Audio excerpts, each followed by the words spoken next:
Hello and welcome to Sunday's edition of Cracking the Cryptic, where today we've got a puzzle from a constructor. I've only done, I think, 2 or 3 puzzles by this constructor, and every one I've done has blown me away. This puzzle is called Doppler Effect, and it's by Knickolas with a K. And yeah, I've just read the rules of this one, and they're really cool. They're really cool. The idea is that we're sort of playing spiral galaxies. The whole grid is divided into 2 rotationally symmetrical galaxies, and one of the galaxies results in any digit in the galaxy being increased in value by 1, and one of the galaxies results in everything being decreased in value by 1. And yeah, somehow we've got to solve it. I've got no idea how hard this is. It's been recommended to us a couple of times, and Mark has suggested I have a go at it. So that's exactly what I plan to do. It's actually getting a bit late here, so I'm hoping this isn't going to be very monstrous. Otherwise, I may even struggle to get this video up in time for 8:30, but hopefully things will be okay. And this is good news because it distracts me from what's going on in the football this afternoon. Now, what can I tell you about before we kick off? Oh, well, firstly, yesterday's puzzle became a bit of a poetry fest for me. There's even a bit of me reading The Raven by Edgar Allan Poe at the end of the video. But I have to give a shout out to Bobble Bardsley, who I think enjoyed the poetry, so much so that they rewrote the rules to this puzzle in verse form. And it's done so well that I'm just going to have to read it to you. So this was Marty Sears and Dorlear's puzzle yesterday. Listen to this. So, cell to cell the zippersnake, orthogonal a path must take, with purple at its heart and tips, and equal pair sums on its zips. No touching on this snake must be, not even diagonally. To solve this puzzle you may use the dominoes containing clues. In each and every clue-bound pair, the snake is either wholly there or wholly absent, and what's more, each clue denotes a different law. White dots prescribe consecutives, while black a double ratio gives. Green pairs at least are 5 betwixt, and diamond parities are fixed. A V pair sums to 5, and then an X pair sums to total 10. With just these clues, now draw the line and add the digits 1 to 9. Once in each column, box and row, the standard rules we all should know. How long, I wonder, will you take to catch the hissing zipper snake? I mean, that is quality. That is absolutely quality. We have some highly, highly intelligent and impressive viewers. So Bobble Bardsley, thank you very much for sharing that. That is one of the best comments we've ever had. Fantastic stuff. Now, what else do I need to tell you about? A couple of things.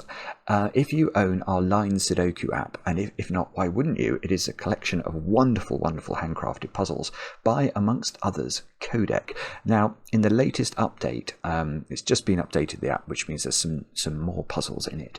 In the latest update, there is a puzzle called Agamemnon by the great Qodec. Now, unfortunately, we didn't specify that there is a king's move constraint in that puzzle. An update has gone live now, I believe. So hopefully, if you haven't updated the app till now, you'll never know about this problem. But loads of you were attempting this Agamemnon puzzle not knowing that there was a king's move constraint. And that did make the puzzle quite hard. As I wrote to Qodec when we started to understand this, I think I described it as quite tricky without knowing the king's move constraint. Well, Qodec then did some research and wrote back to me to say that yes, the puzzle was quite hard because it has 7.8 billion possible solutions without the king's move constraint. And he thought, therefore, my description of the puzzle as quite tricky without the rule was somewhat understating things. Qodec is, of course, quite right. I'm sorry. It should all be fixed now. There is a king's move constraint. Lots of you found it, I think, because you got paused at a particular point and couldn't see a way forward, and then checked out a hint. And in the first hint, it said using the king's move constraint, and it was like, what king's move constraint? Anyway, sorry about that. But it should be fixed now. And on the puzzle Agamemnon, there is a king's move constraint. I can confirm.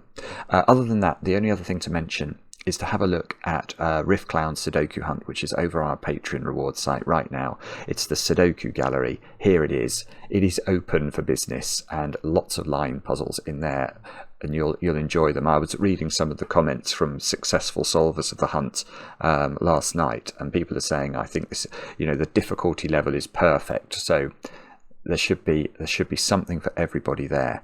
And if you devote a bit of time for it, you'll definitely be able to get through it and be in with a chance of winning the competition. And the only other thing I need to mention is a happy birthday. And it's happy birthday to Caleb. This is from your wife, Rachel. And Caleb, I understand that actually you've been given an O Bobbins shirt for your birthday. I hope that's okay. It sounds like a very good present to me. Caleb, many happy returns. And I hope that today is filled with enormous amounts of chocolate cake, which you can eat in your O Bobbins shirt. And that's all. That's all the news. Let's have a look at we're not doing Catch the Zippersnake, are we? We're doing Knickolas's puzzle. Doppler Effect. These are the rules. We have got normal Sudoku rules apply. The grid contains 2 galaxies. A galaxy is a collection of orthogonally connected cells which exhibit 180-degree rotational symmetry around the central cell of the grid. E.g., if row 2, column 4 is in a galaxy, then row 8, column 6 must also be in that galaxy. Yes, okay. So what this is saying is it's normal spiral galaxies, if you're familiar with that. So if there was a galaxy that was that shape, for example, let's try and work this out. Let's say we worked out that this was a galaxy at the top. Then we know that if we were to rotate the grid and spin it a half turn around this central point, the shape should stay the same. In other words, the bottom part of the galaxy must look like that. So that if we spin the galaxy around, it maps to itself effectively. And that's why the example is saying row 2, column 4. If row 2, column 4 is in a galaxy, then row 8, column 6 is also in a galaxy. Right, let's go further. It then says all cells must be part of a galaxy, and the 2 galaxies may only ever overlap in one cell, the central cell of the grid. No 2 by 2 area may be fully part of one galaxy. So right, so the galaxies overlap in this cell. So let's try and work out what that means. So if there was a galaxy that was doing this, that could be possible, couldn't it? But we're not right. What we're not allowed to have is 2 by 2 areas of one galaxy. So if we had this, we could definitely say that would be green. And if that's green, we would be saying that's green as well by the sort of galaxy rotation rule. Let me just check. Oh, and every cell is part of a galaxy. Right, okay. I hadn't that had not permeated my brain when I read through the rules before I turned on the webcam. But so what that means is, we are going to have to sort of allocate, well, the whole grid is going to be galaxified and in one of 2 galaxies. And both the galaxies rotate around this. Okay, so it sounds very interesting. And then, then we get to the redshift part. It says one of the galaxies is redshifted, and cells in it have a value of 1 greater than their digit. The other galaxy is blueshifted, and cells in it have a value of 1 less than their digit. Values along an arrow sum to the value in that arrow's circle. So these 2 cells add up to that one, subject to all of the funny galaxy rules. Values in a cage sum to the given total. Digits may not repeat in a cage, but values may. Right. So that means that 14 cage there. Yeah. Okay. So it could be an 8-6 pair. If these were in different galaxies, and that one was downshifted, but this one was upshifted, effectively the values in the cage would be 2 7s adding up to 14, which is repeating a value in a cage but not a digit, because the digits in the cage are 8 and 6. So we mustn't repeat digits, but we can repeat values. This is cool, isn't it? Do have a go. The way to play is to click the link under the video as usual. But now I get to play. Let's get cracking.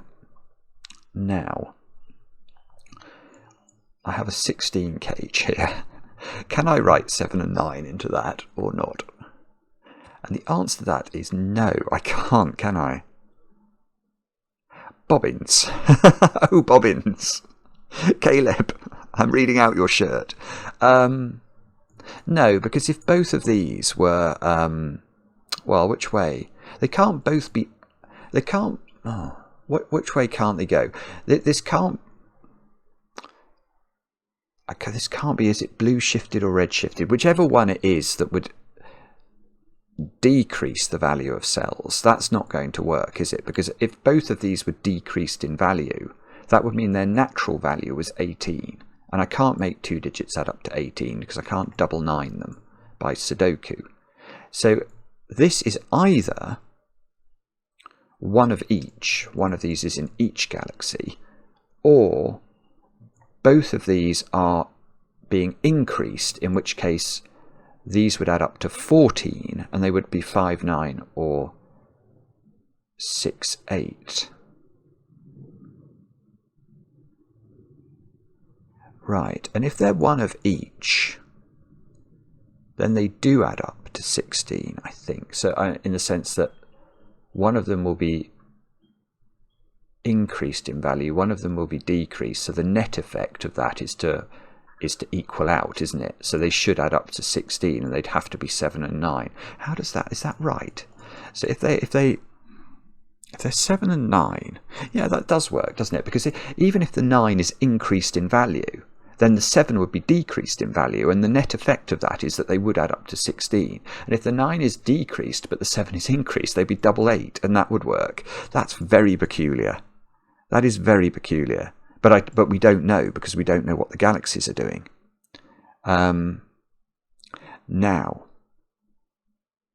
and the same is going to be true here, isn't it? There's a 4 cage, which ordinarily I'd be able to write in 1 and 3 to, but that will not work here. Because, or will it? No, I've got something. Right, these are not in the same galaxy. This is very clever already. Okay, let's think about spiral galaxies. If these two are in the same galaxy, the rotation of these two cells around the central cell is the 16 cage, but they go the wrong way now. so if oh, how do you explain this? If these ones are being we can see that, right, hang on, these two cells cannot add up to 2. They can't be a 1 and a 1, can they? So we can't be in a world where purple means increase the value of the digits in the box. Purple cannot mean that. But then look at this one. We've just said purple cannot mean increase the value of the digits in the box. So it would have to mean decrease the value of the digits in the box. But if it means decrease in here, that's giving us exactly the problem we were just talking about. These would have to be 18 being reduced to 16. So there's a sort of paradox. If you make either of these cages the same galaxy, it doesn't work. So we can immediately, I think, say, I don't quite know how to, and I suppose what we could do, I'm thinking about how we're going to notate this. We could say that these two cells like this are in different galaxies. Now, right, and there are other cells that have to be in different galaxies, self-evidently. That one is 1, that one is 1. This won't let me do that. Well, these two have to be in different galaxies as well, because a classic arrow relationship is saying the arrow tip, if it's a 1-cell arrow, the arrow tip is the same digit as you put in the arrow circle. But clearly, from a Sudoku perspective, that does not work. So one of these is going to be, one of these is going to have to be in a different these are going to be in different galaxies, and one of them is going to be increased and one of them is going to be decreased, and the net effect is they're going to have the same value. But the same is true here. The same might not be true there because they're in different boxes. So technically these could be in the same galaxy and have the same value, couldn't they? Because that wouldn't break Sudoku as it would here.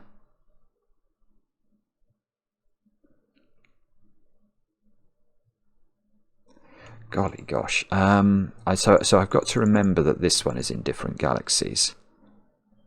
And I've got to... Well, probably we've got to think about the middle then, do we?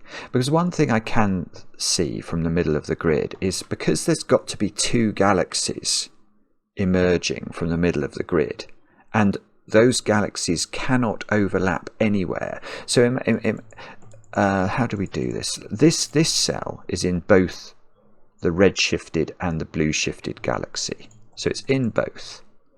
Now if this square was in the blue galaxy, then its rotational counterpart must also be in the blue galaxy. But that means that the red galaxy now can't go into either of these squares. So the red galaxy must go there, and by symmetry therefore go there. So there's going to be a sort of cross in the middle box. But it might be the other way round. These might be blue, these might be red. We don't know what it's going to look like.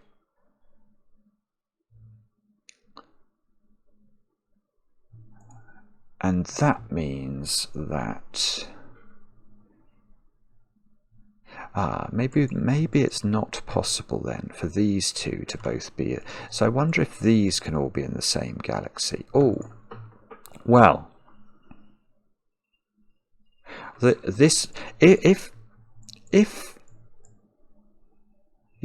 if whatever galaxy goes into these two squares extends one more, such that all four of these digits are in the same galaxy, that could not be the galaxy that reduces the value of the digits in the galaxy, because these add up to 27.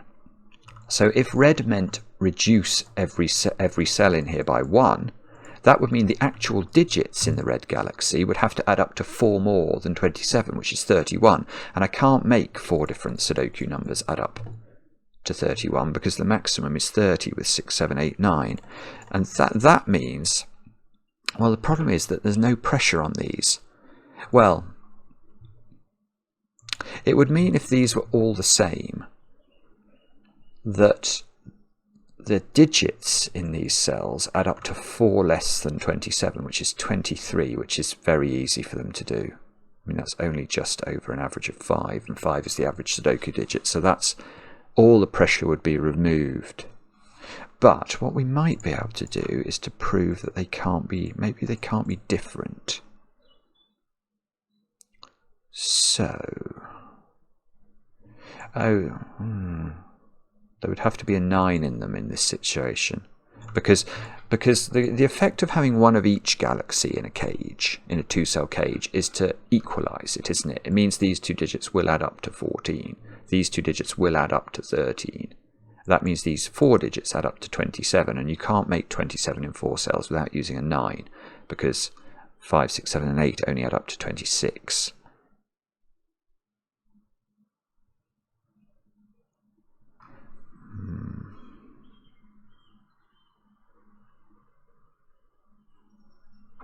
Oh, well, hang on.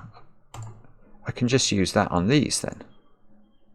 Oh, sorry, this is obvious. Yeah, okay. So I concluded that these had to be in different galaxies because they were paradoxical if they were in the same galaxy.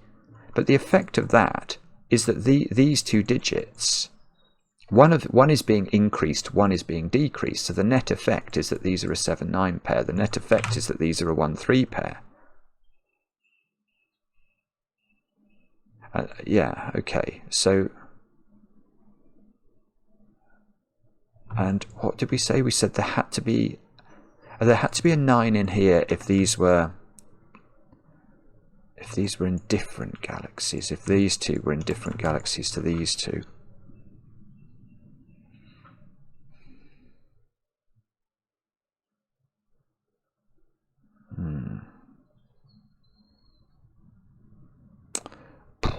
Okay, I don't know what to do with that. Oh dear, I think this might be a lot harder than I first thought it was going to be.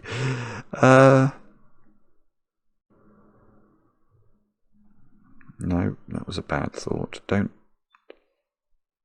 1 and 3, so 1. Oh, but 1 can go in the middle of the grid, can't it? That would make that a 1. Otherwise 1's down here. Can't put 1 in a 13 cage, can you? If you put... no, you can't. Even if it's increased in value, you can't make this big enough.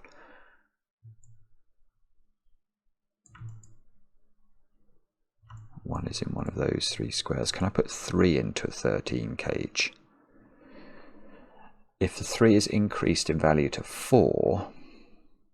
oh, in fact, you can easily put 3 in. Oh, well, no, you can't put 3 in and have it reduced in value. It would have to be increased. But the weird thing is, if you put 3 in and it's increased in value to 4, there's actually 2 options then for this digit. No, there isn't. There's 1 option. No, there's still only 1 no, there is... no, there is still only one. This is very confusing. There is still only 1 option. I think it's 9. No, it's 8. It's 8 because I've got to shift it up. It has to be valued at 9. And there's only one way to achieve that because I can't write 10 in and have it decreased in value. Okay. All right, I have no clue what's going on. That is quite clear. Right. So we're going to have, let's just think about this. We're going to have 2 different galaxies in the middle of the grid. But we haven't got a Scooby-Doo how they're going to grow or not, as the case may be. I know these are in different galaxies. I know these are in different galaxies. I know these are in different galaxies.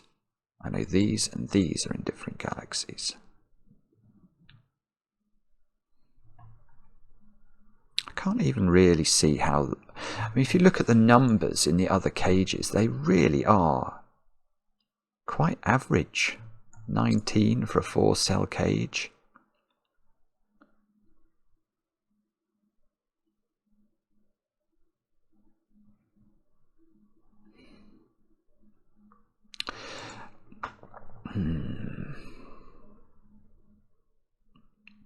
I don't...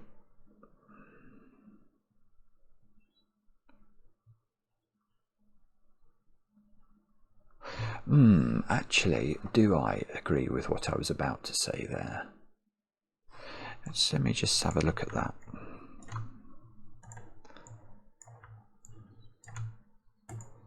There's no problem, is there? I was wondering whether there was some sort of perimeter problem. I mean, I couldn't draw it like this because these are in different galaxies, but I think the reason there isn't a perimeter problem is because the galaxies can cross one another.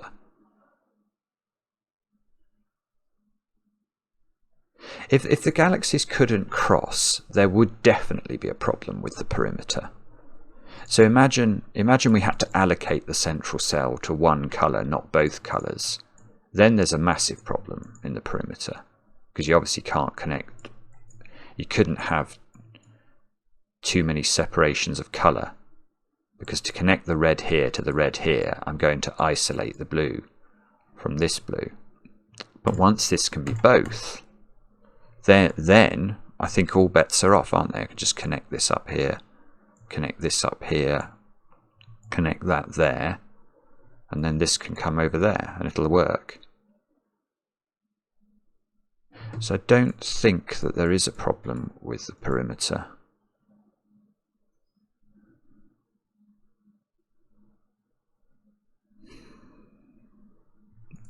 Have a look at that again, actually. Let me just think about that again.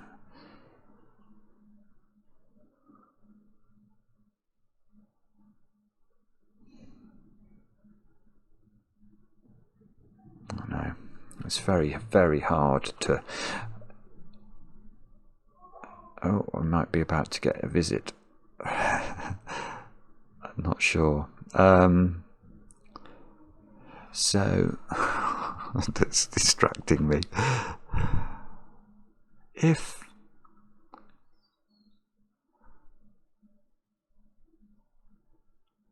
no, I'm not sure.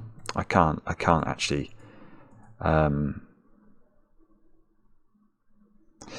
feel like it's tricky to have a lot of changes of colour, but I've got no idea how you go about demonstrating that. And anyway, we've got 2 definite changes of colour on the perimeter.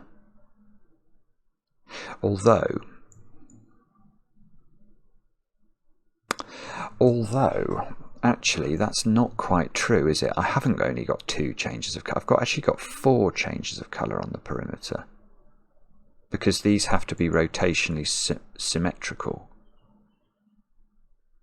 Yeah, that's interesting. Okay, so let's just have a think about that. What I'm thinking is, if this is a change of colour, obviously, yeah. Right. Okay, the implication of this on the perimeter is this, isn't it? Let me just get sure that's in the right place. That's the right place, isn't it, by rotational symmetry? So there's actually quite a lot of changes of colour in the perimeter. So, can you actually, which way round is this going to go? If you go, yes, let's give this a colour. Let's make that green. If you make that green, and we'll make this yellow, and then you make that yellow, and you make that green. So now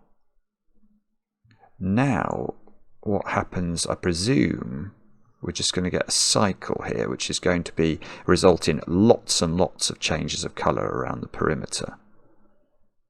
Let me just make sure I get this right. So that would be green, that would be yellow, this would be yellow by rotation, that would be green. So now I've confused myself, because this isn't. Oh, hang on. Let's just delete that, and let's just have a think about it. This square is simultaneously green and yellow, isn't it?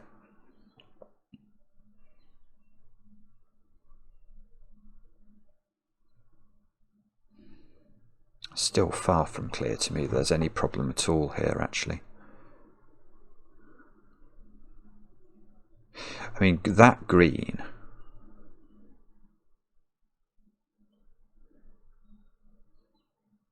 wow. That green, one thing I can see is that green, yeah, the galaxies are orthogonally connected. So to connect this green to this green, I can't just do that, because this yellow then is isolated. So I've got to allow this yellow to get out. Yeah, okay, so this green also can't just connect down to that one, can it? Because that's going to isolate the yellow, and presumably that means it can't just connect to the one at the bottom. Is that a problem? Yeah, that's still a problem, because if it connects directly to this one, this yellow on the left is isolated, and it can't get to the cell it needs to, which is the centre, in order to sort of allow crossings to happen. So actually, the first port of call, if you like, for row 1, column 4, in order to enable connectivity between all the greens in the grid, the first port of call is going to be it needs to touch the centre. Because it can't go here, it can't go there, and it can't go round here. So it needs to touch the centre and achieve crossing, and then that will work, probably. I don't think it's going to matter how it gets to the centre and which way round the centre goes, because I could just flip it round. If these were green, I think it would be the same. So let's just play around with that and just have a look at that. What does that mean?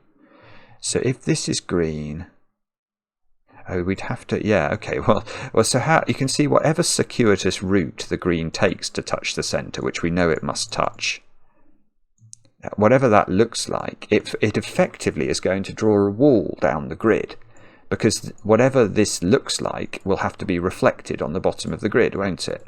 And if instead of doing this directly we'd gone around the houses here, we'd just have gone around the houses here as well. So there is now a virtual wall of green down the middle of the grid, but that's still...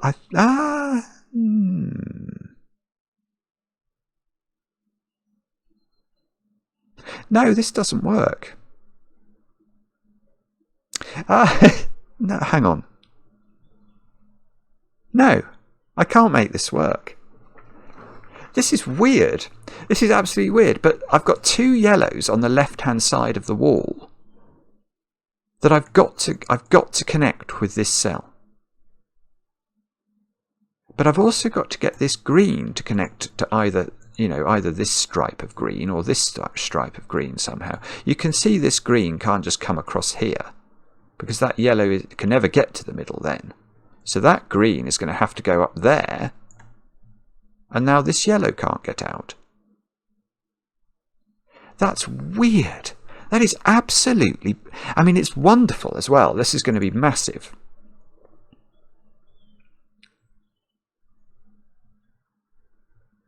Okay, so let's just try and see whether we can articulate what we've just discovered. So what we're saying is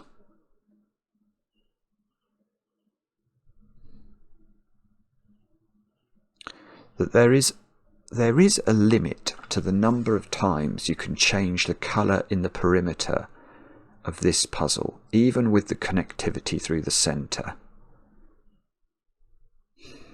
Now,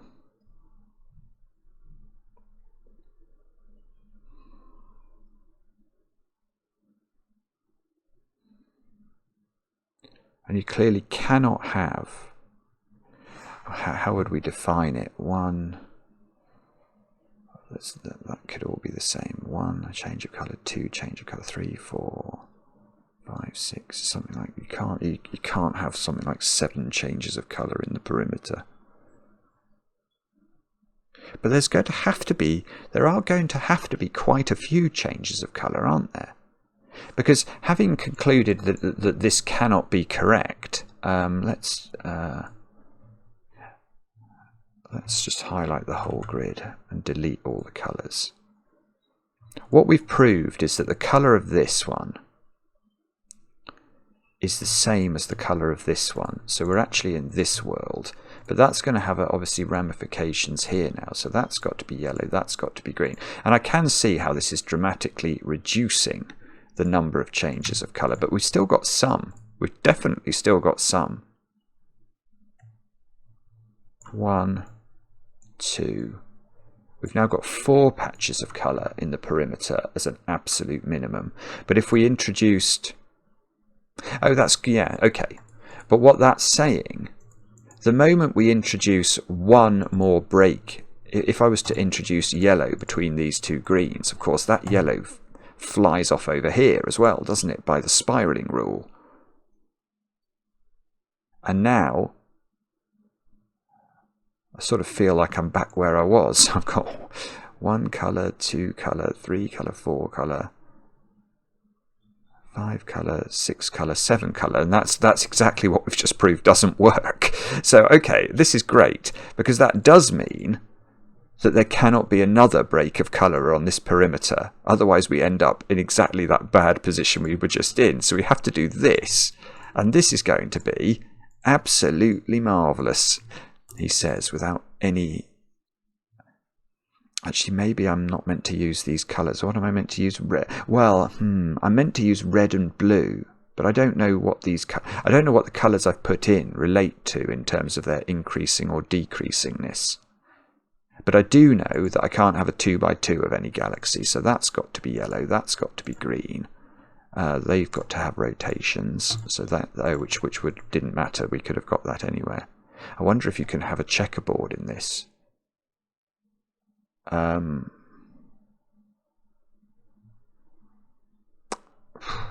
got no idea. What can you have a checkerboard? Is a checkerboard impossible? It must be possible to have a checkerboard if you can come through the middle. Let me just have a look at that for a second. If you have a checkerboard, I suppose if you have one checkerboard, you've got two checkerboards automatically, haven't you? Yeah, so if we make that yellow, we have to make that yellow. So you actually get two checkerboards for the price of one checkerboard.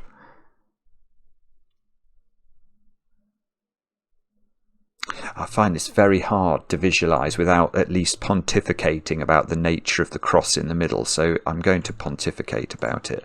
Let's just do it like that. I don't think this is important in terms of... I'm using it for visualization. If we were to twist this so these were both green and these were both yellow, it's not going to affect any conclusions that we now draw, because I'm not relying on space, if you like. I'm relying on the principle of what can connect to what. So you can see here that in this world, there's a few things we have to achieve here, aren't there? This green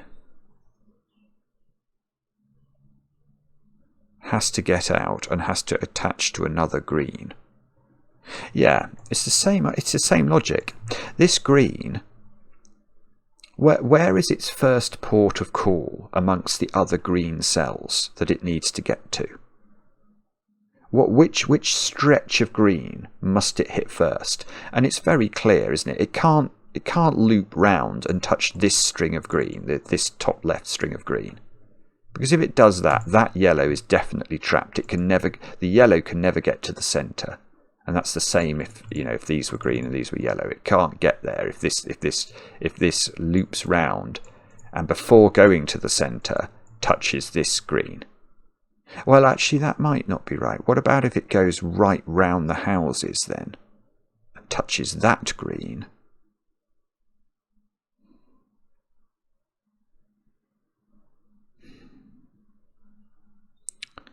I mean, that looks ludicrously insane to me. Because if it does that, then we've got to have the sort of symmetrical opposite, which is something like... hang on, that's not even rotationally symmetrical, whatever I've just drawn there. How come that's not rotationally symmetrical? Oh, because... yeah, no, it's not, is it? Hang on, what have I done here? Yeah, it's got to be that, actually, hasn't it?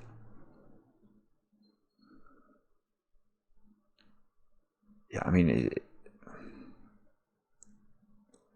oh no, you can't do that anyway, because this yellow is going to be trapped in.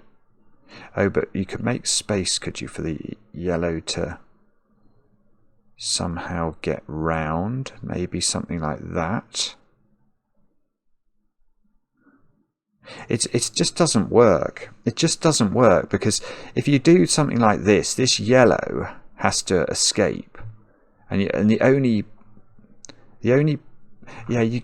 keep reducing the amount of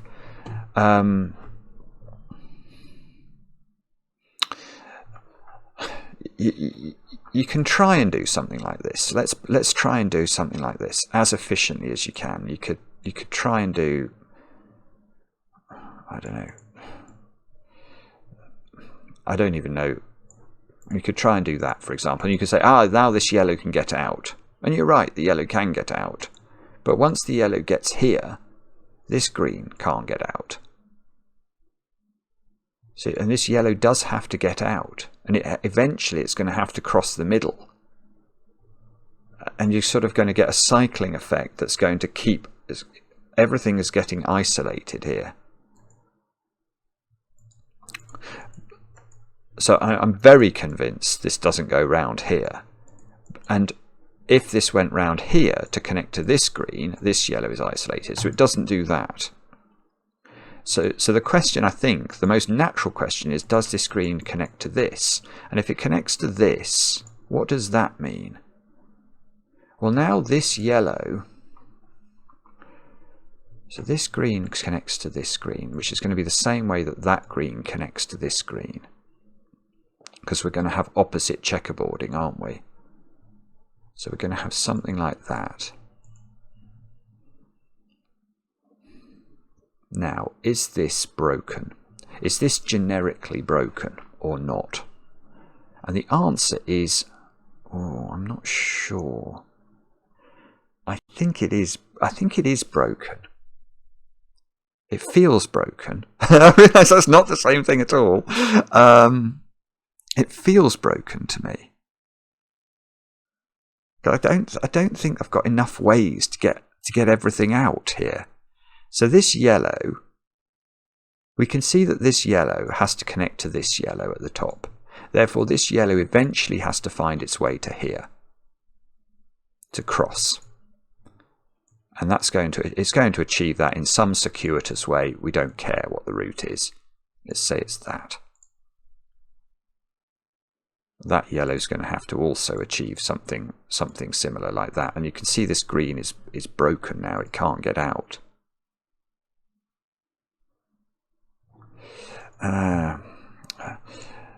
Is there a way of precisely stating this?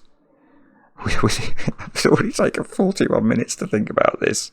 I'm absolutely convinced you can't have a checkerboard now, but I don't know if I can precisely state it within the parameters of a video solve. Let me think.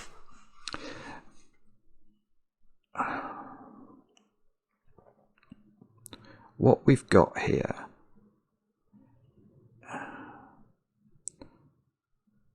if you have a checkerboard, you've got to have two checkerboards.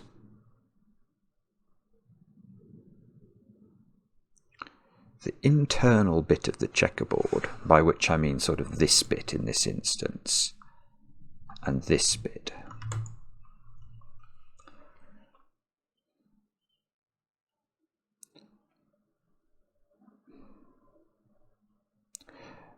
They have to somehow connect with one another.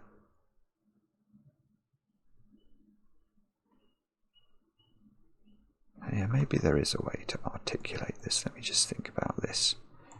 So the connection of these to one another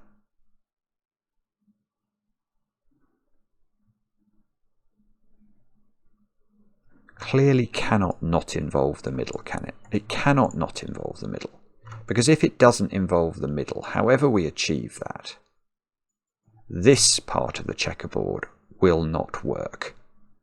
So if we try and do it like that, or any variant of it, and ignore the middle, you're going to isolate part of the checkerboard itself, which also needs to avail itself of the middle. So we do know that the connection of these somehow, some way, involves a route through the center of the puzzle. So let's just draw in a possible route without loss of generality. We're just drawing that in. Now,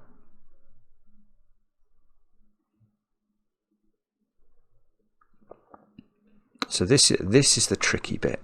This is the tricky bit. I've convinced myself the internal piece of the checkerboard needs to use the middle. And now the bit that's creating the cul-de-sac for that bit, so the bit above it in each case, these have to connect.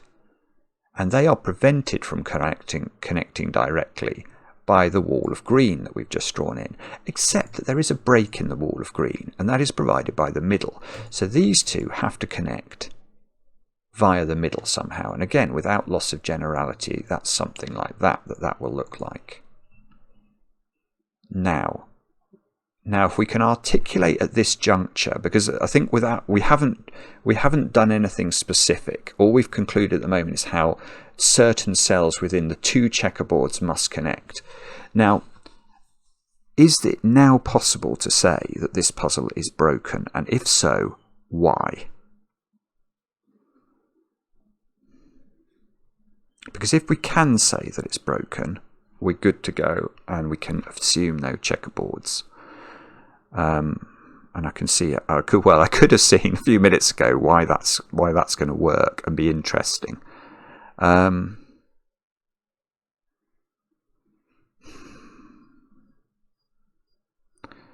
Well, yes, I mean, well,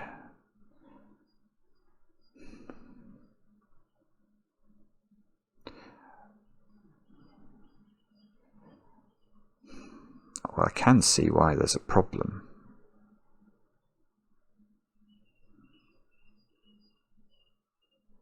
I think it is possible to say this is a generic problem. So the way I'm seeing that there is a generic problem here, so in order to determine the generic problem, we have to argue this by reference to just these two checkerboards. And we've dealt with the need for the connectivity of the sort of this right-hand side portion and this left-hand side portion up here. But we know also, don't we, that because it's a checkerboard, this and this need to somehow connect. And that's going to require this string, however long it is, to find its way to the same colour on the other side of the grid's checkerboard. So you can see that however long this stretch was, it's still going to need the centre, isn't it? This part of the checkerboard to connect, because this is always green in this. These two to connect are going to have to do it again through the middle of the grid. So now this part of the this part, however long it was, I mean obviously in this instance it is exactly this long, but however long it was, it needs to find its way to the middle strut. So it's going to have to do something like that, and the same is going to be true on the other side, and it would be symmetrically. Or maybe I've just drawn something a bit arbitrary there, but we could draw that in, for example. So we draw a sort of elbow like that. And you can see that the puzzle is now broken because this green is isolated on both sides. And the good thing about that is that green must always exist. Yeah, that's true, isn't it? That green must always exist because there is always the fourth cell in the checkerboard, which is always going to be the other colour. So however long this stretch was, and it might only be one cell long, it still exists. And it can never now get to the middle, which it needs to do because this cell needs to connect to its partner over here. So there aren't enough interfaces through the middle of the grid. If you have the checkerboard, you're creating too many problems that you're trying to solve through the middle of the grid. And eventually, when you get to the very outermost piece, it's cut off from where it needs to get to. Good grief. I mean, is this supposed to be in some way, is this some known thing, is what I'm wondering. Is there this can't be a known thing. No one's ever thought about this before apart from Knickolas, I'm going to claim, and whoever solved this puzzle.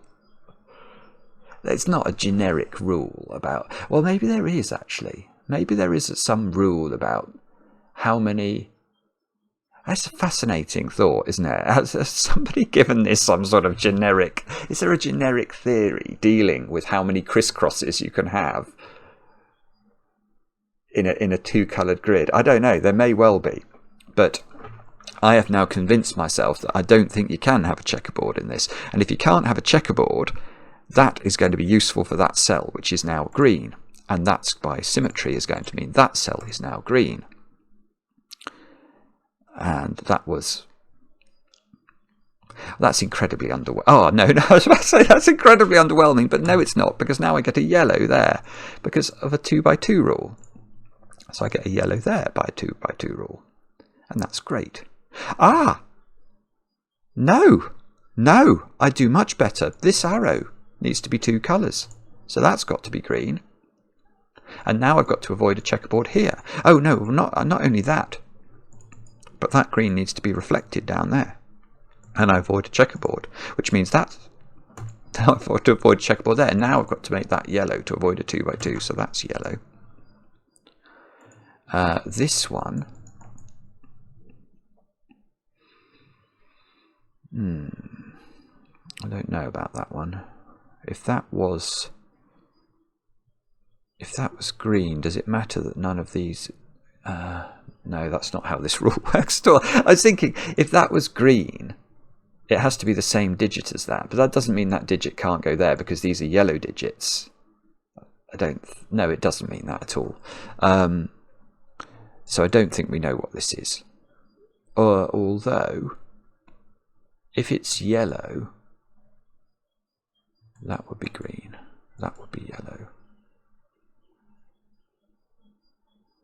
Well, no, that didn't work, did it? Didn't that just give me a checkerboard here? Hang on. If that's yellow, let's just do this slowly. If that's yellow, that's green by avoid 2 by 2 rule. That's yellow by avoid 2 by 2 rule. And this X means that that's green. And that's a checkerboard. Oh, that's so cool. That is so cool. That is green. And then I can avoid a checkerboard, so that's green. Now that's given me 2 more greens at the bottom of the grid, which are those 2. Avoid a 2 by 2 here. That's yellow. That's yellow. This yellow has to get out to touch its friends. So these are yellow. These are yellow. These 2 are now green because of the work we did earlier. This is now yellow. This is unbelievable. This is absolutely unbelievable. Avoid a checkerboard. That's yellow. Now is that? Oh. Well, no. I was about to say no. This is fine. That has to be green now because green has to get through the middle of the grid, doesn't it? So these are green. This is yellow. That yellow still hasn't got out, so that's yellow on the other side. Oh, avoid a checkerboard. Oh, yeah, avoid a checkerboard. So these are the same colour. I can't remember if I expected that or not.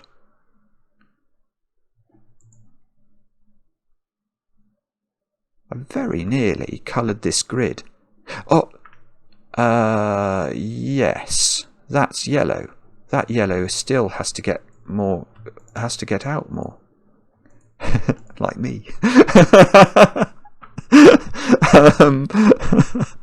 But enough about my social life.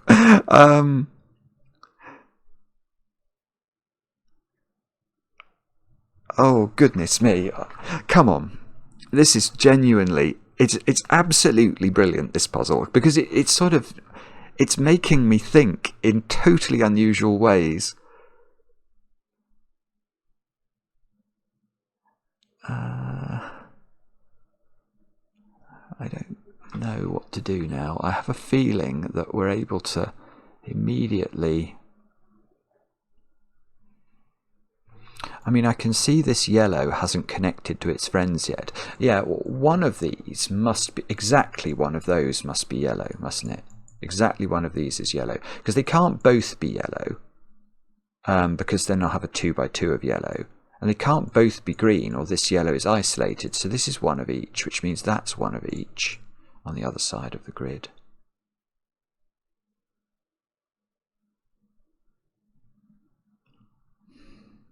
And that means what then? So this is one of each.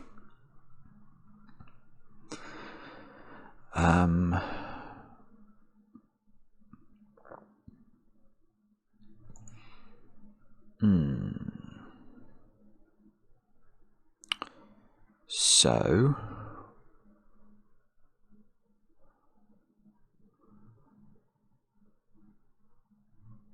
okay, here's another thought. I'm going to claim that is also one of each. Let's give that a colour. This domino.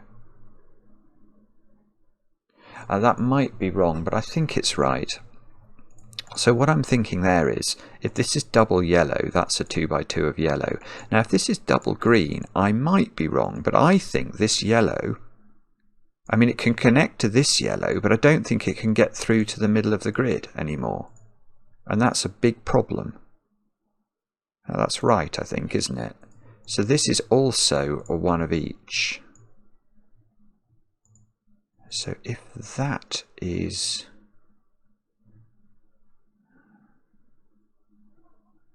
that's green, that's yellow. If that's green,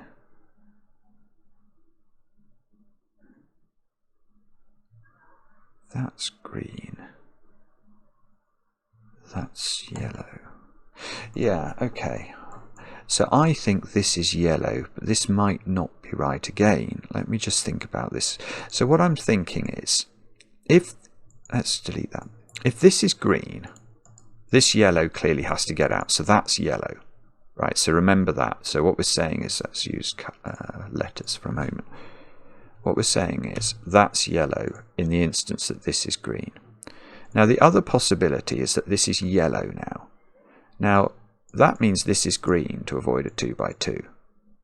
But now this yellow hasn't connected to its friends, and it would have to come through this little channel, which would make this yellow. So that is always,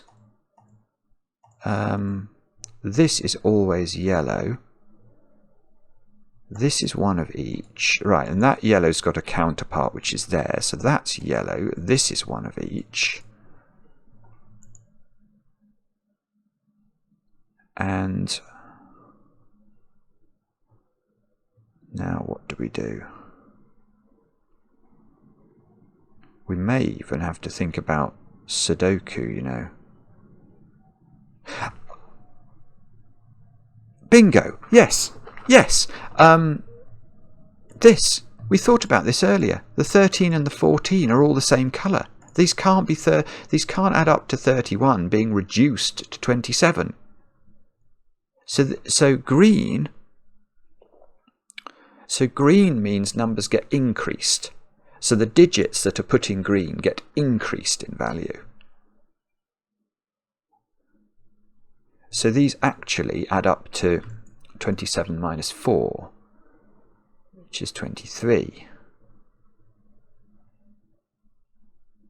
Yes, this is good. This is good. This is going to let us do some things, I think. Oh no, no, it's not, is it? I thought it was going to let me do the 7 and the 9. But no, it doesn't matter. Oh, why can't my head get that clear?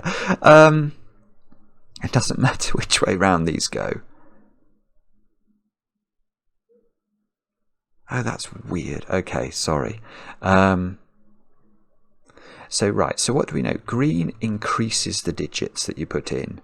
So in effect, the cage totals, so this cage total is really 3 less than 12, which is 9.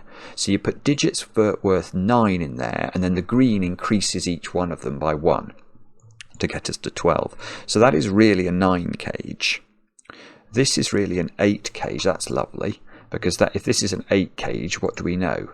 It's got to have 1 in it. It's either 1, 2, 5 or 1, 3, 4. So this is now 1 by Sudoku. That's a digit. That is an actual digit in this puzzle after nearly an hour. That is super. Now there's a 1 up here. And can you put 1 in the 25 cage? I've got no idea. What does yellow mean? Yellow means, in fact, I should change the colours here, shouldn't I? Because what we've learned is that although I might change them at the end because I'm not sure about people's colourblind preferences. In fact, I know what I should do. I should change them to blue and orange, which are our colourblind most friendly colours. So blue is a cold digit. So that's blue shift, isn't it? Blue will be the blue shifted. And digits in a blue shift have a value of 1 less than their digit. Right, so yellow is blue, is what I think we've just discovered. So yellow comes out and blue goes in. And then I'll make green into orange, because I think this is the colourblind friendly. Obviously these, I'll make purple into green now, because I find that easier to see against the orange. And grey, maybe I should make the grey a different colour, because grey and blue are quite close when I look at them. I'll make grey, black. There, that's very clear. That's very clear. I hope that's good for everybody at home. Now, blue is the one that means the digits are reduced in value. So what does that mean? If you put 1 in here, if you put 1 and it's worth 0, and then you max these out, that would be 17, which would be worth 15. That doesn't work. So you can't put 1 there, that's definitely true. But you might be able to put 1 here, because 1 could be maybe increased in value, so it would be worth 2. And then these could be 7, 8, 9. 789 would only be worth 21. And what did I say this was going to be? A 2. 20. No, that doesn't work. No, I don't think I can make this a 1. I think I'm concluding. Yeah, okay. Maybe this is the way to think about it. The maximum value of these 3 digits is 7, 8, and 9. That's 24. Each of them is getting reduced by the blue shift. So the maximum value of these squares is 21, which means this needs to be worth at least 4. You can't write 1 into it then. Even with adjustment, it will not work. So this is a 1. Ah, okay, so that's going to tell us something about this cage, because what are we saying now? One has been reduced in value to 0, so these have to still be worth 19, and these two. Yes, I see. So these are worth 20 overall. And the way I'm getting that is the net effect of the adjustment in the black squares is 0, because one's increased and one's decreased, but the net effect of this single blue cell is to reduce the value of this cell by 1 value. So overall I need to put 20's worth of digits in here.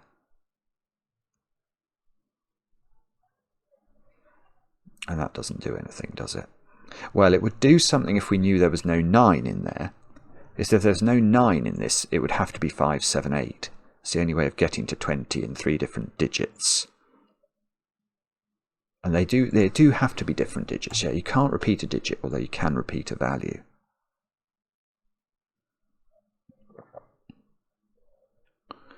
Right.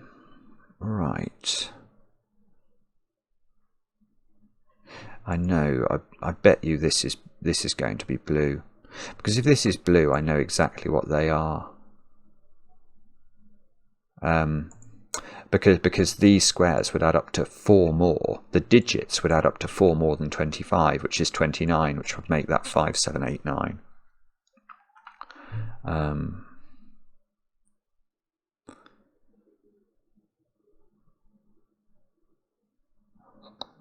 I don't know where to look now. Where should we go now?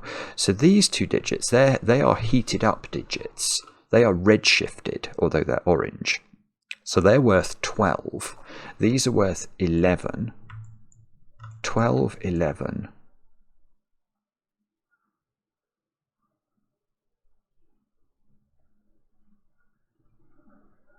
Then if these are both blue shifted, this is worth 28. This is worth 29.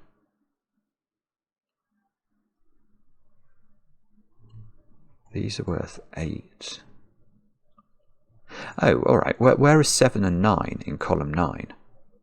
Oh, good grief. Has this been available forever? No, it hasn't. It hasn't. It's only been...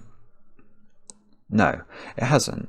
Because it's only been available since we've known that these squares add up to 8. Before that, these could have added up to 14, and then you could have put 7 or 9 in them. No, so that's fine. I was worried I'd missed something very fundamental. I don't think so. So 7 and 9 are up here.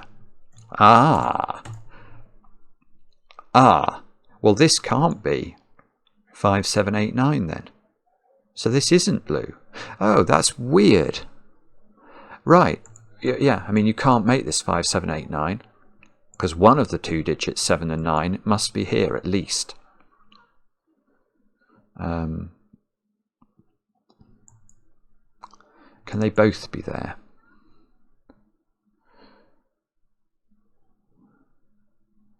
Yes, they can. Ah, yeah, okay.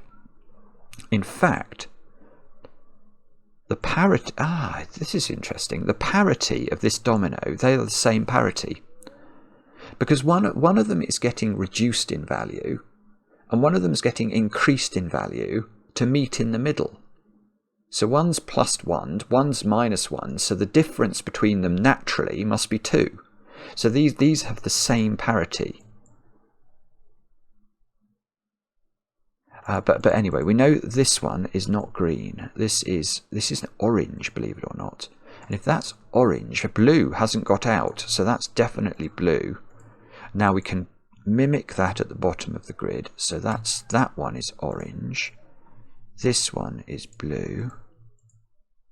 This blue still hasn't got out. Oh, this is so good. We're going to get the full colouring done. So this is blue. Avoid a 2 by 2. That's got to be orange. So it went blue, blue here, orange here. And that is, let's just double click. Look at that. That's one spiral galaxy, which looks a bit like a TIE fighter to me. And that's the other spiral galaxy, which looks like, I don't know, a water pipe network.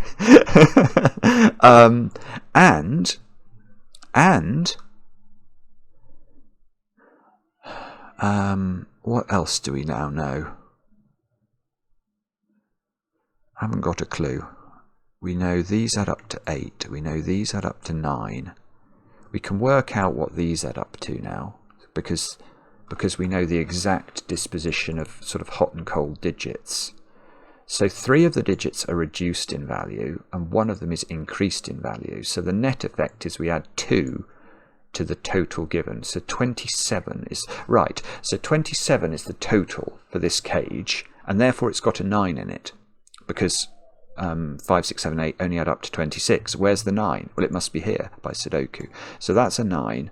This is now a 5-7 pair by parity. This is so Knickolas. This is just, it's brilliant. It's breathtakingly brilliant. This is 5-7. There's a 7 on here. We've just worked out they have to have the same parity and be 2 apart. So once we know 9 is not involved, this is 5 and 7.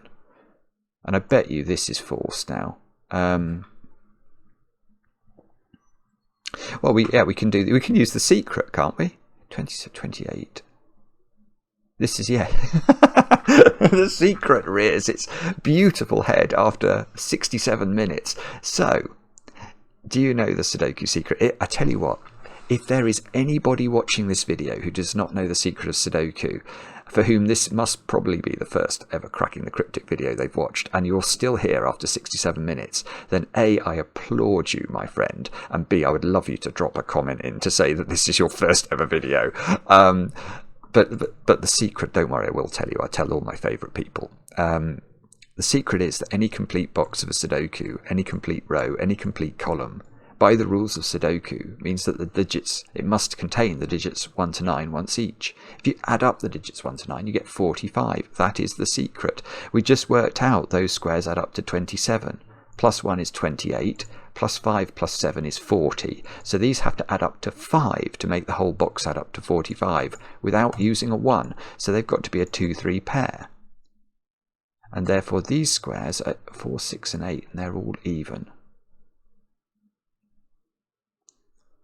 And the weird thing is, it doesn't matter, does it? You can't just write this digit in. It's because it doesn't matter. Oh, that's so weird. Ooh. Oh, 5, 7 here means this isn't 1, 2, 5. So this is 1, 3, 4 now. So these squares are known. They're 2, 6, 8, I want to say, by Sudoku. So these squares are 3, 4, 5 by Sudoku. Does that feel right? Probably. Though, oh, there is a 3 here by Sudoku. Didn't we think about what that meant? So 3, we need that to be increasing in value, and it is. Because if that had been only worth 2, we would have been in a world of trouble with making this add up to 11. But so this is worth 4. So the value of this is 9 by maths. But we have to put a heated up digit in there to get 9. So that is 8, I think. So now, what do we know about these digits? They are being heated up. So these add up to 12, and they are 5 and 7, because they can't be 4, 8, or 3, 9. So these are 5 and 7. 1 and 3 are in these squares by Sudoku.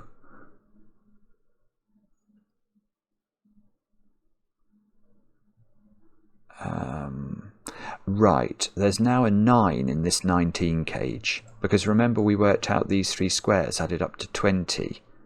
Well, the only way these could add up to 20 without using a 9 would be 7, 8, and 5. And 8 can't go in this cage now, so there is a 9 in there. I don't know if we know where the 9 goes. I'm afraid that we probably don't.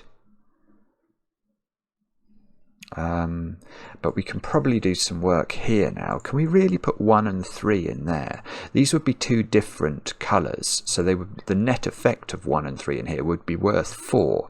These would have to add up to, or be, no, these would have to have a value of 19, and they're cold digits. Well, oh, so they're getting reduced as well. That doesn't work. These would have to be adding up to 21. So the 1 and the 3 are not in there, and this has to be a 1 or a 3. Now, okay, so what does that mean? So there is 1 of 1 and 3 in here. If you put 1 in there, and it's heated up, then it's worth 2. The rest of the digits have to be worth 21.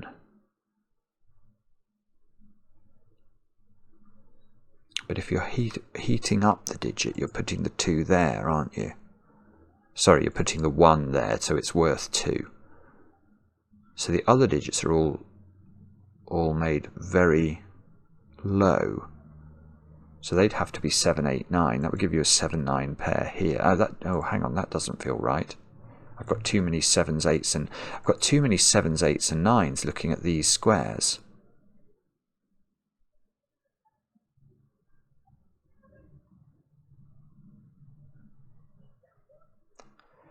This feels okay. Maybe that means that this has to be 1 then. Maybe that's the point. Because if one of these is 3, and we put the 3, well, does it matter? Let's put the 3 in the heated up digit, then that becomes worth 4. Then I need 19 from cooled down digits, which is worth 22. So there is always a 9 in here, definitely. And that 9 can't be in these squares by Sudoku. So there is a 9 in one of those two squares, which I will pencil mark crossbox, which I'll probably regret later, but that is definitely true, I think.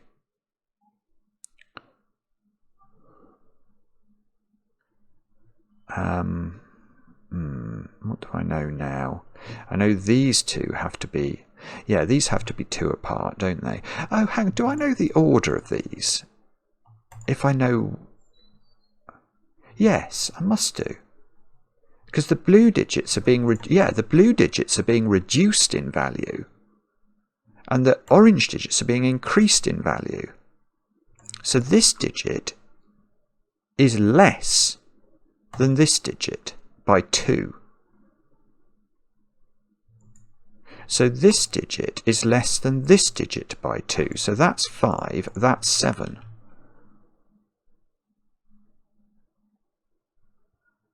So there's now no 5 in this cage.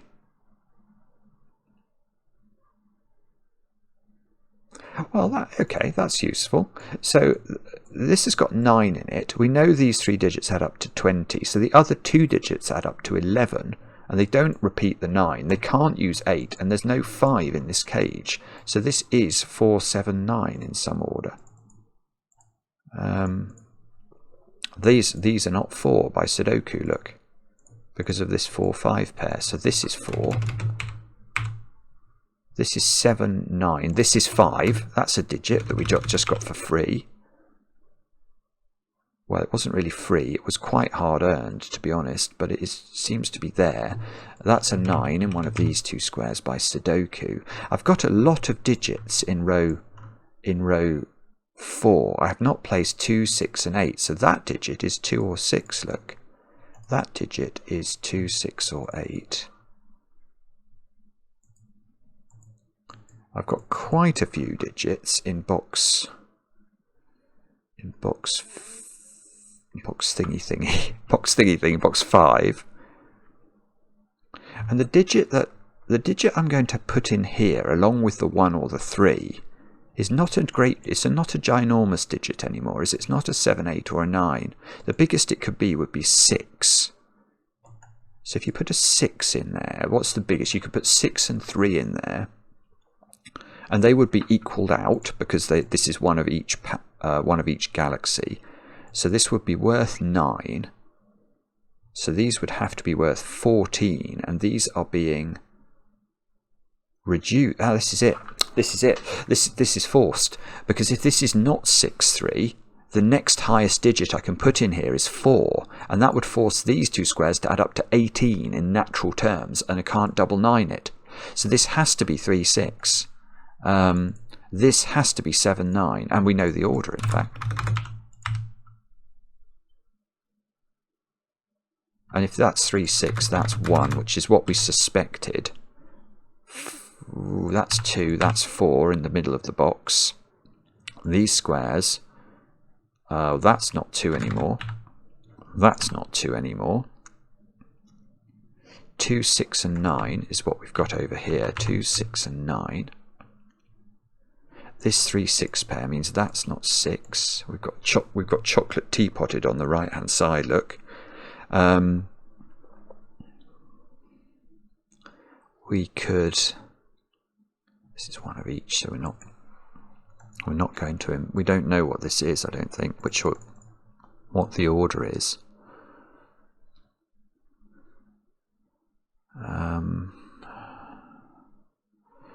Bother. What does this mean? I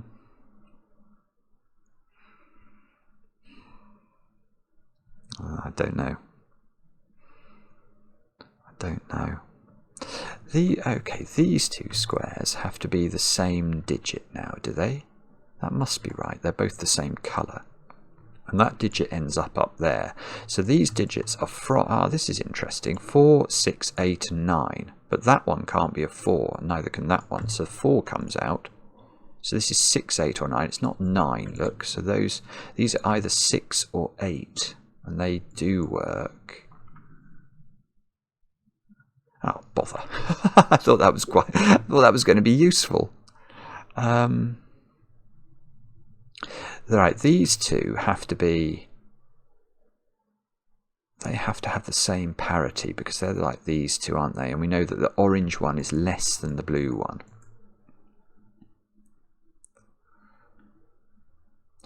Right, so this is an odd digit, I'm going to claim, because if this was even, what would we pair it with?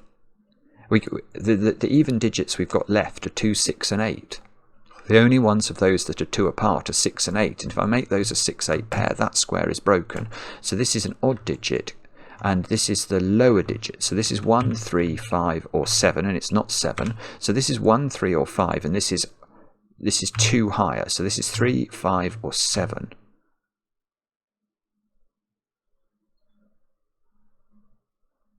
I don't believe it. That does nothing.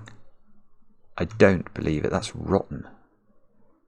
You naughty puzzle. Okay. Oh dear. Alright, so what is it then? That cage?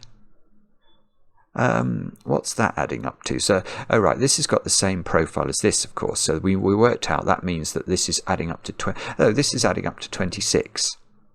It's 2 more, isn't it? Because it's got a surplus of 2 blues. And it doesn't have 9 in it. So this is 5, 6, 7, 8. There's no 7 there. 5, 6, 8 triple. Oh, 5. Well, there's a 5, 6, 8 triple in the column. So the 5 in column 3 is in one of these two squares. So these don't have 5 in them. So these digits are low. They are all low.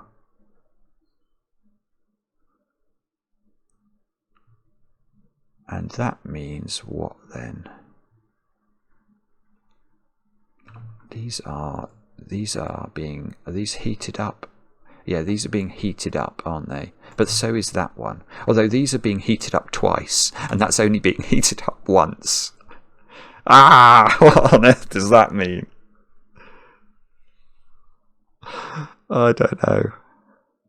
So if these were 3, 4. They'd be heated up twice, so they'd be worth 9. This would be heated up once, so it should be an 8. And that actually almost looks likely, doesn't it? That would fix this as well. Bother. Okay.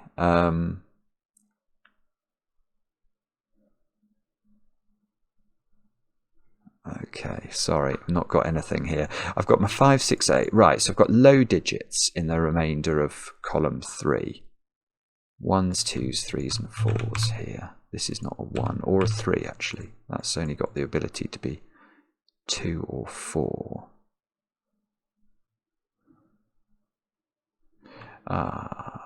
But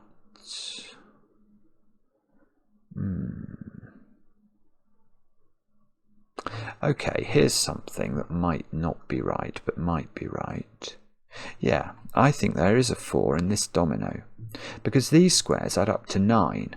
The digits in this cage add up to 9. And I know that all the combinations that you make 9 with always involve 2 of the digits 1, 2 and 3. So let's think that through. You could have 1, 2, 6, that involves 1 and 2. You could have 1, 3, 5, that involves 1 and 3. And you can have 2, 3, 4, that involves 2 and 3. So how could you have 2 low digits here? If there was no 4 here, this 9 cage, or effective 9 cage, couldn't exist. So there is definitely a 4 here. That means this square is a 2. That means these squares are a 6, 9 pair, which means this square is an 8, which means this square is a 6. That's done our chocolate teapot. Now I know what these digits actually are. These are 4 and 5, I want to say. So now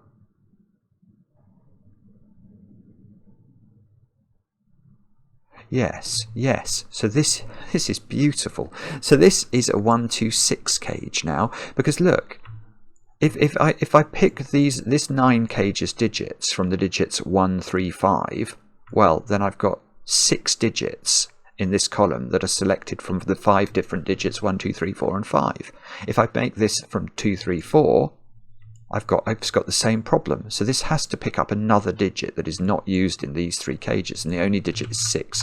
So this is 1, 2, 6. This is not 1, 2. So this is a 4, 3 pair. Therefore, this is a 1. This is a 3. So these are not 3 anymore. These are not 1 or 2. So this is a 3, 4 pair. So that's a 5. That's a 4. This is a 1, 2 pair. Something's going on here, but I can't think about that. Hang on. We could do. That's not 1. Do I know what this is now? I know that that's a 9, so that's a 6. So this is not a 6. This is not a 6. This is a 7, 8 pair. Beautiful. So this becomes 5, 6. That becomes 8 by Sudoku. That becomes 8 by Sudoku. That means, I don't know actually. Oh, the 8 and the 7 are done at the bottom.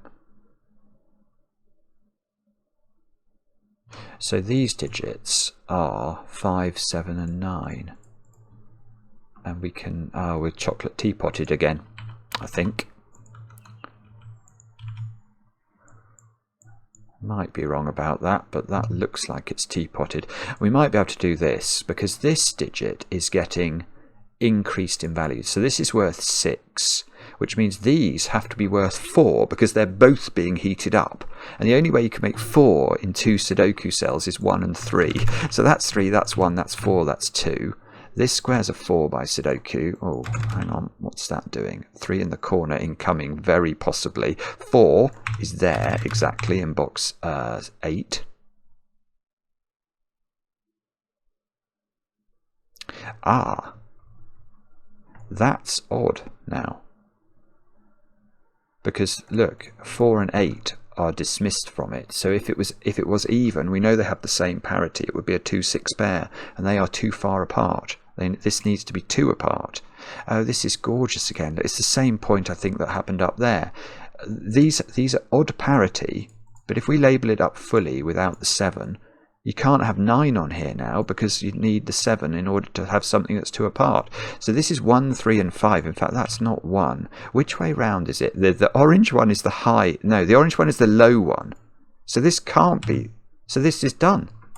This is done. That's got to be a 3 and that's got to be a 5. That is absolutely ridiculous. Right, that is not 5 anymore by Sudoku, and that's not 3. But these are, which way around? This is the same again. So this has to be 2 less than this. So this is also 3 and 5. So that's 3, that's 2. That's 3, that's 4. That's 6 by Sudoku. This is a 1 by Sudoku. We've got 5 and 9. 5 in row 2 is placed. That's 5, that's 9. That's 9, that's 7. That's 3, that's 6. Come on. Now this is a 2 something pair. 2, 6, I think. This is 1, 8, 9. The 9 must go here. The 1 must go here. The 8 must go here. The 1, oh, I didn't get a 3 in the corner. Okay, but that, I don't mind. I don't mind if I can finish the puzzle. 7 and 8 a domino here. These 2 squares, it looks like they're 5 and 6, which I can do. 5 and 4, 4 and 8, 8 and 7, 7 and 9. That's the 9 then. That's a 2. It looks like it's working, doesn't it? In the sense that the digits we're actually getting from the Sudoku are excitingly, you know, not resulting in clashes. 6, 2 here. This must be done. 5, 7, 9. Oh, 7, 2. Please let that be right. Let's see. Oh, yes! Solve counter 16. Not many in 5 days. Oh, that, yes, do I like that puzzle? I certainly do. That is absolutely amazing. Amazing. What an incredible puzzle. Doppler Effect. And it, well, Nick, I mean, how many puzzles in the last couple of weeks have we done? And I've just thought at the end of it, you know, this is clearly, if we ever make a greatest hits book again, this has to be in it because it's just so ridiculously good. And this is another one such puzzle. It's absolutely beautiful. And in fact, it's incredible as well. If we go back to the start, I don't really want to delete the puzzle, to be honest, so I'm not going to do that. But, you know, the way it looked at the start, I remember looking at it thinking how gorgeously symmetrical it was in terms of its setup. That's world class. Again, absolutely world class. Another long video though, or maybe we'll try and find something a bit more straightforward for tomorrow. I know people don't want to watch long videos every night, although sometimes I do hear people really do enjoy the difficult long puzzles. So I hope that's okay. Let me know in the comments if you want a few more shorter ones, and we shall try. I mean, the only thing I'll say is we're very happy to do short puzzles, but they do need to be sufficiently interesting. And that's a really, really hard thing to do, to make easy puzzles that are still where people still do them and go, God, that was so cool. Anyway, Knickolas, take a bow. And thank you very much if you're still watching. I do appreciate it. And we'll be back later with another edition of Cracking the Cryptic.